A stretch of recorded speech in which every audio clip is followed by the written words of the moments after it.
नमस्कार। आज हम हिंदी साहित्य के विद्वान एवं आध्यात्मिक शिक्षा के प्रचारक डॉक्टर जगन्नाथ शर्मा हंस जी से भेंट वार्ता कर रहे हैं। डॉक्टर हंस सर्वदर्शनाचार्य संत साहित्य के ऐसे विद्वान हैं जिन्होंने संत साहित्य की सेवा करके आकाश को छू लिया। 42 शोधार्थी इनके मार्गदर्शन में अपने शोध प्रबंध प्रस्तुत कर चुके हैं। तो आइए साक्षात्कार के माध्यम से हम डॉक्टर हंस के जीवन से परिचित होते हैं। डॉक्टर हंस, मेरा पहला प्रश्न आपकी आयु के बारे में है।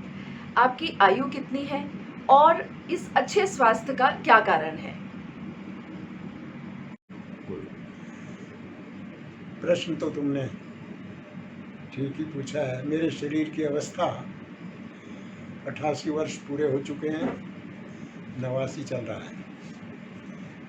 और जहाँ तक स्वास्थ्य की बात है, इसका श्रेय तो आध्यात्मिक विचारों को और संत साहित्य के अध्ययन को ही जाता है।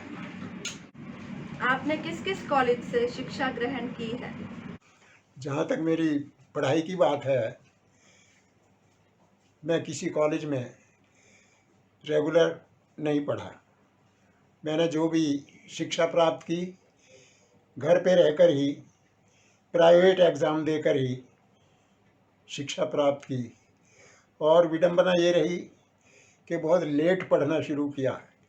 शादी के बाद प्राइवेटली हाई स्कूल किया, इसके बाद inter, BA, MA, PhD, DLitt ये भी किसी कॉलेज से नहीं किए। कॉलेज कैसा होता है ये तो मैंने जब जाकर देखा, जब मेरा अपॉइंटमेंट हुआ और मैं प्रोफेसर बनकर कॉलेज में गया। आप कवि भी हैं, लेखक भी हैं और आध्यात्मिक प्रवचन भी करते हैं। इस सब की प्रेरणा आपको कहाँ से मिली? संतों के साहित्य से, सत्संग से ही इन सब की प्रेरणा मिली। जो मन में विचार भरे रहते हैं उन्हें कविता के ढंग से प्रस्तुत करते हैं तो लोग अच्छा समझते हैं। कहीं कहीं सेमिनार में गद्य में भी विचार व्यक्त किए जाते हैं और लेखन कार्य से भी विचार व्यक्त होते हैं। तो ये अभिव्यंजना तो कैसे भी हो सकती है। अंदर जो विचार हैं उनकी अभिव्यक्ति ही तो करनी है, किसी भी विधा में की जाए। उदासीन संप्रदाय के संपर्क में आप कैसे आए? मैं एक नए संत पर खोज कर रहा था। महारानी झांसी लक्ष्मीबाई के सदगुरु संत कवि गंगादास पर मैंने पीएचडी के लिए विषय ले लिया। वो उदासीन थे तो मुझे उदासीन अखाड़ों में, उदासीन संतों में जाने का मौका मिला। और फिर पीएचडी समाप्त होने के बाद डीलिट के विषय में मैंने सारे उदासीन कवियों को ले लिया। तो इस प्रकार 32 उदासीन कवियों की खोज मेरे शोध कार्यों में हुई, जिसकी वजह से उदासीन संप्रदाय के संत मेरे संपर्क में आए और मैं उनके संपर्क में आया। उदासीन संप्रदाय में आपने क्या साहित्य कार्य किया है? उदासीन संप्रदाय में मेरे आने का कारण तो मेरी रिसर्च वर्क ही था, क्योंकि मैंने उदासीन संतों पर खोज की, इसलिए उदासीन संप्रदाय के संपर्क में आया। वहाँ मैंने बहुत ग्रंथ लिखे, अपने शोधार्थियों को बहुत लिखवाए और उदासीन संप्रदाय के जितने भी आचार्य और संत हैं वो सब यही कहते हैं कि डॉक्टर हंस ने हमारे संप्रदाय की बहुत सेवा की है, इतनी हम भी नहीं कर पाए। संत निरंकारी मिशन में आपके साहित्यिक योगदान से पूरा विश्व परिचित है। तो ये जानने की जिज्ञासा सभी को होगी कि आप संत निरंकारी मिशन से किस प्रकार जुड़े। सारे संतों का साहित्य पढ़ते थे, गीता रामायण पढ़ते थे, तो उनमें यही कहा गया था कि भगवान को जानना चाहिए। अब हम लिखने पढ़ने का काम तो बहुत करते रहे, लेकिन जानने की जब बात आई तो संयोग ये बना कि जिस स्कूल में मैं दिल्ली में पढ़ाता था उसके प्रिंसिपल थे सुदर्शन कुमार बेदी।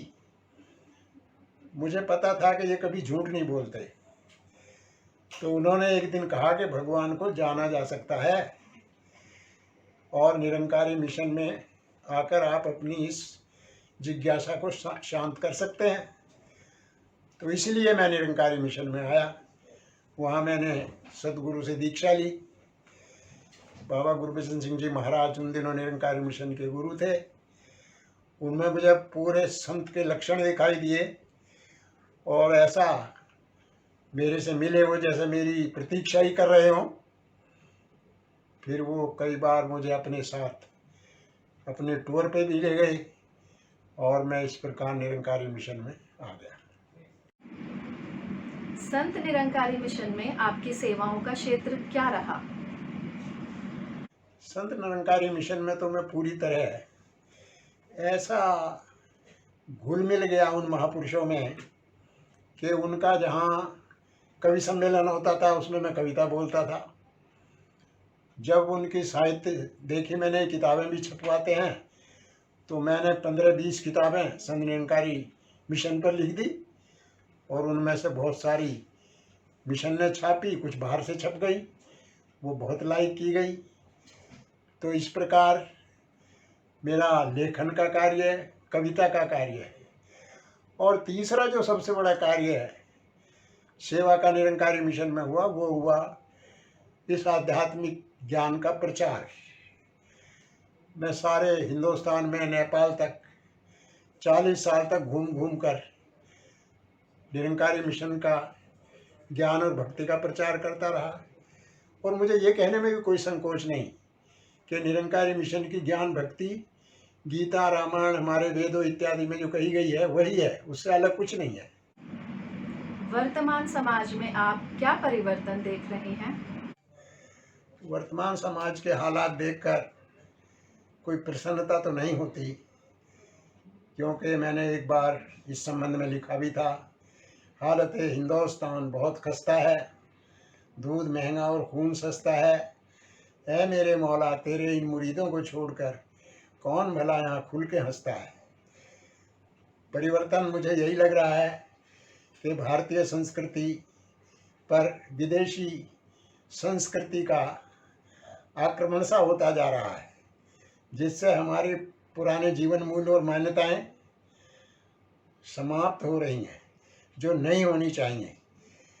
क्योंकि भारतीय जीवन तो सादा जीवन, उच्च विचार, इस मूल मंत्र पे चलता था। लेकिन आज बड़ा बनावटी जीवन हो गया है और विचार बड़े निम्न कोटि के देखने को मिल रहे हैं। उच्च कोटि के विचार तो हमारे धर्म ग्रंथों में, साधु संतों में ही हैं, वो हमें ग्रहण करने चाहिए। इसकी आज बहुत ज़रूरत है। आज इसी परिप्रेक्ष्य में हमारे साथ यूनिवर्सल सोच चैनल के एडिटर डॉक्टर विजय शर्मा जी भी उपस्थित हैं। अब मैं उनसे आवेदन करूंगी कि वे भी डॉक्टर हंस के जीवन से संबंधित कुछ पहलुओं पर प्रश्न करें। आज मैं अपना सौभाग्य समझता हूँ कि मुझे एक बहुत बड़े साहित्यकार, आध्यात्मिक पुरुष के साथ भेंट वार्ता का अवसर मिला है। हंस जी, सबसे पहले तो मैं जानना चाहूँगा कि आपके अभिनंदन ग्रंथ गौरव गाथा में आपके संगीत प्रेम की चर्चा है। आप कैसा संगीत चाहते हैं और इस क्षेत्र में किस परिवर्तन की आप आवश्यकता समझते हैं? संतों ने जो भी कुछ गीत और पद लिखे हैं वो संगीत के आधार पर लिखे हैं। वे संगीत के भी मर्मज्ञ थे। उसका प्रभाव मेरे ऊपर पड़ना भी जरूरी था, क्योंकि मैं संत साहित्य पर शोध ग्रंथ लिखवाता था। संत गंगादास ने एक पद में लिखा है, सुरत सरंगी मन मृदंग में, विचार वीणा ले उपंग में, तीस रागनी लिए संग में, गावे हैं छो रागरी सुन हो गई बैरागन में, मेरे पूरन पिछले भाग रे पिया घर आए फागन में। तो इसलिए मुझे थोड़ा सा संगीत का भी अध्ययन करना पड़ा। और मैंने अपने एक रिसर्च स्कॉलर को, एक लड़की आई नम्रता, उसने कहा मैं संगीत में पीएचडी करना चाहती हूँ, तो मैंने उसे संगीत में पीएचडी कराई, उसे डिग्री अवार्ड हुई। तो संगीत का और संत साहित्य का तो चोरी दामन का साथ है, उसे कौन छोड़ सकता है। आप गांव की पृष्ठभूमि से हैं, वहाँ खेती की, अध्ययन भी किया, अध्यापन भी किया। ये पहला पक्ष आपने बताया।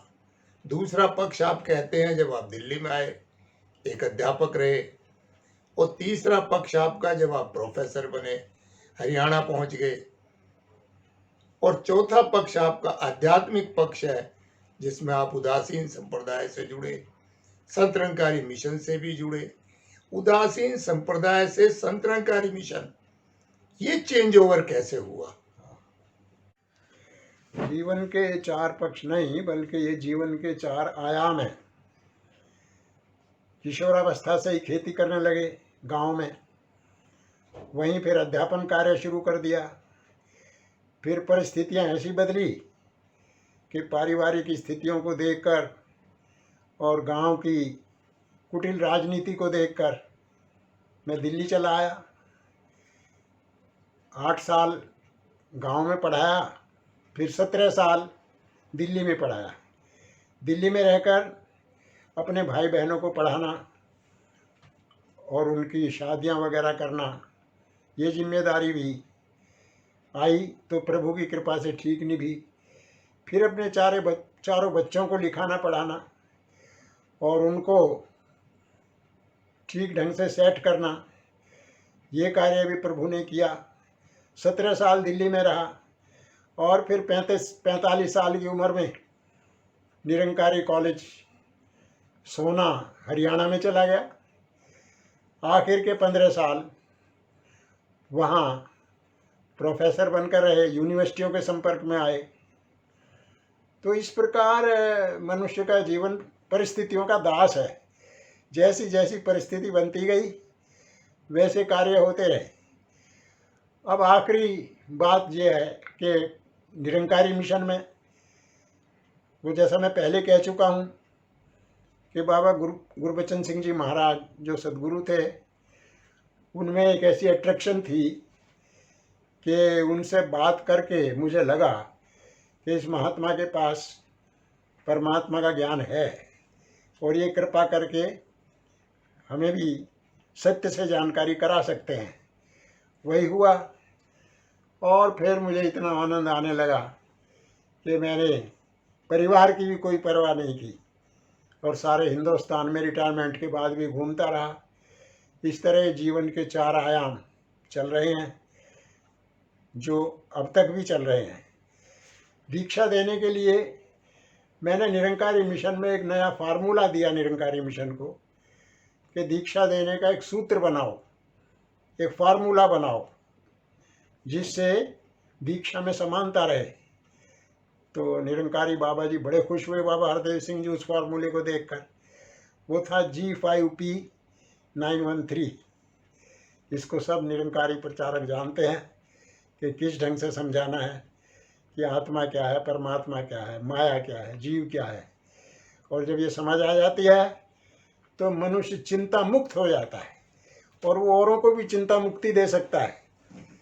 तो ऐसा ही मेरा कार्य रहा और मैं सौभाग्य समझता हूँ कि मुझे इतना सुंदर क्षेत्र मिला, इतने अच्छे महापुरुष मिले, जिससे ये कार्य मैं अब भी करता रहता हूँ। धन्यवाद। आध्यात्मिक क्षेत्र में आपके प्रेरणा स्रोत कौन कौन रहे? जहाँ तक जीवन के प्रेरणा स्रोत की बात है तो सबसे पहला स्थान तो मैं विनोबा भावे को दूंगा, क्योंकि 1957 ईस्वी में उनके साथ में एक सप्ताह रहा और उनके भूदान आंदोलन को मैंने पढ़ा, गांधी साहित्य पूरा पढ़ा। फिर इसके बाद संतों का साहित्य पढ़ा। तो फिर मेरे जीवन में यही परिवर्तन आया कि आदमी को सिर्फ अपने काम ही नहीं करने चाहिए, बल्कि सबके लिए कुछ ना कुछ करना चाहिए।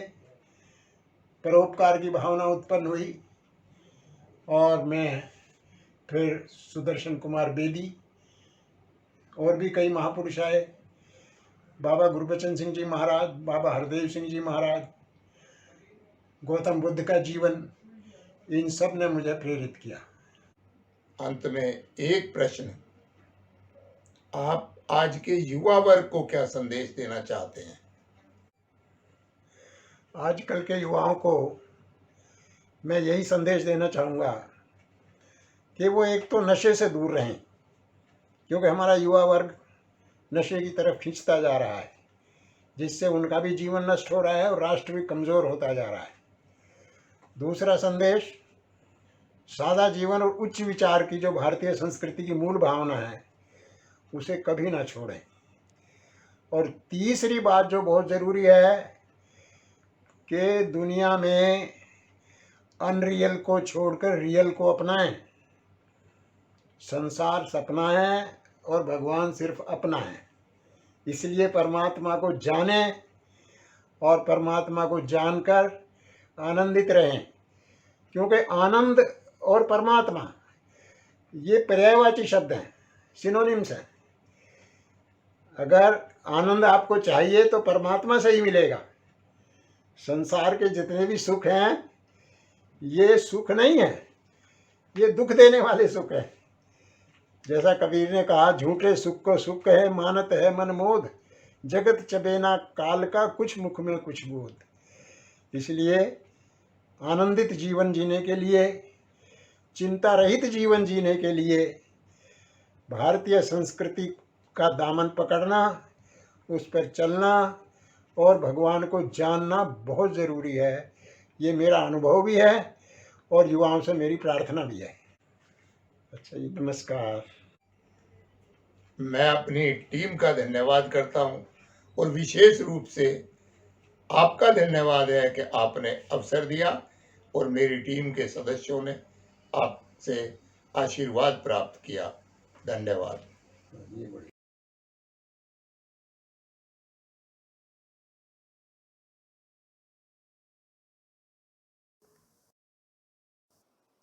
यदि आपको यह विषय वस्तु पसंद आई हो तो कृपया चैनल को लाइक एवं सब्सक्राइब करें। आप अपने विचार या सुझाव कमेंट बॉक्स के द्वारा भी दे सकते हैं। धन्यवाद।